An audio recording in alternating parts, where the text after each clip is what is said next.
Dari dulu masih culun aja. Udah buka aja hijab kamu sekarang. Gak usah sok alim deh lo. Gak pantas lo pakai hijab.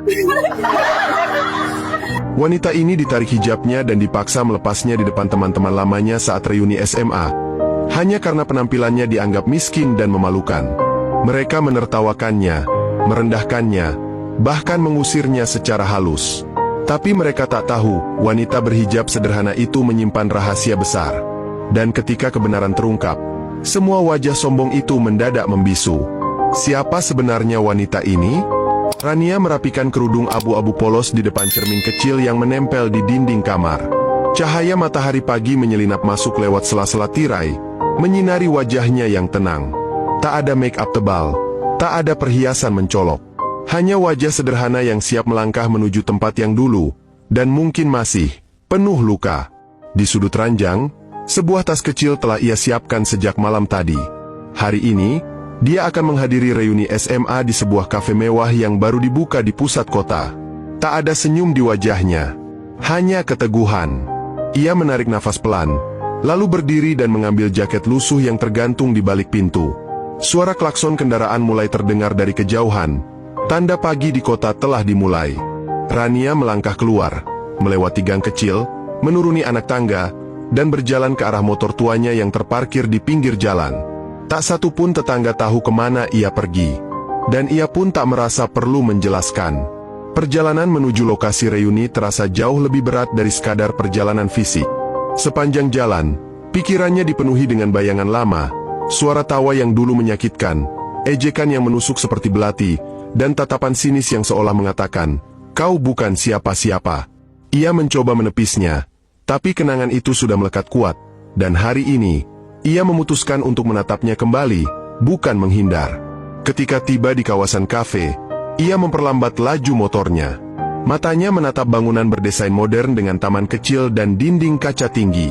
Mobil-mobil mahal terparkir rapi di sisi kanan. Beberapa orang terlihat berfoto di depan pintu sambil tertawa lepas. Rania turun dari motornya, membenarkan tas lempangnya, dan berjalan perlahan menuju pintu masuk. Tak ada yang menoleh, tak ada yang menyapa, dan itu tidak mengejutkan. Suara lonceng kecil berdenting saat ia membuka pintu. Aroma kopi premium dan musik akustik langsung menyambutnya. Matanya menyapu seisi ruangan. Di sudut tengah, sekelompok orang sudah berkumpul, tertawa, berbicara, bersalaman. Wajah-wajah yang familiar. Rambut mereka kini lebih rapi, pakaian mereka lebih mahal. Tapi gelagatnya terasa masih sama. Rania berdiri sejenak, mencari tempat duduk yang tak mencolok. Ia tak ingin menjadi pusat perhatian. Belum saatnya. Ia menarik kursi di sudut ruangan, duduk dengan tenang, dan memandang kerumunan dari jauh. Beberapa dari mereka sesekali melihat ke arahnya, bingung, bertanya-tanya siapa perempuan berhijab itu. Tapi tak ada yang benar-benar mengenali. Tak ada yang benar-benar mencoba. Tawa mereka makin keras, makin akrab. Cerita-cerita lama mulai diceritakan kembali dengan suara bangga. "Ingat gak, dulu kita pernah ngunci anak perempuan di kamar mandi karena dia jijik banget sih." Salah satu dari mereka berkata sambil tertawa.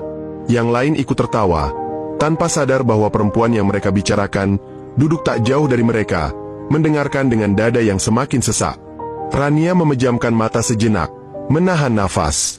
Tapi dia tidak bangkit, tidak pergi, tidak lari. Dia tetap di sana, duduk tenang, seolah menanti giliran untuk dilihat, atau mungkin dihakimi lagi.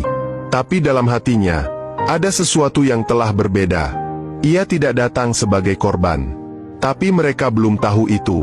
Di luar, matahari mulai naik tinggi. Di dalam, pertemuan itu baru saja dimulai. Tak ada yang menyangka bahwa reuni ini akan menjadi hari yang tak akan mereka lupakan seumur hidup mereka. Rania duduk di sudut ruangan, kedua tangannya terlipat di pangkuan, sementara matanya memandangi satu persatu wajah yang dulu menempati bab paling gelap dalam hidupnya. Mereka tampak tak berubah. Tawa keras, suara penuh percaya diri, dan cara bicara yang terdengar lebih seperti pamer ketimbang percakapan.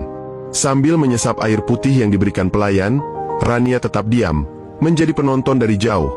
Penonton dari cerita yang dulu menempatkannya sebagai korban. Salah satu dari mereka berdiri dan melambaikan tangan. Itu si Nadia tuh baru datang. Suara itu membuyarkan percakapan. Semua menoleh dan menyambut perempuan cantik dengan pakaian modis, tas branded, dan parfum yang aromanya menyeruak ke seluruh ruangan.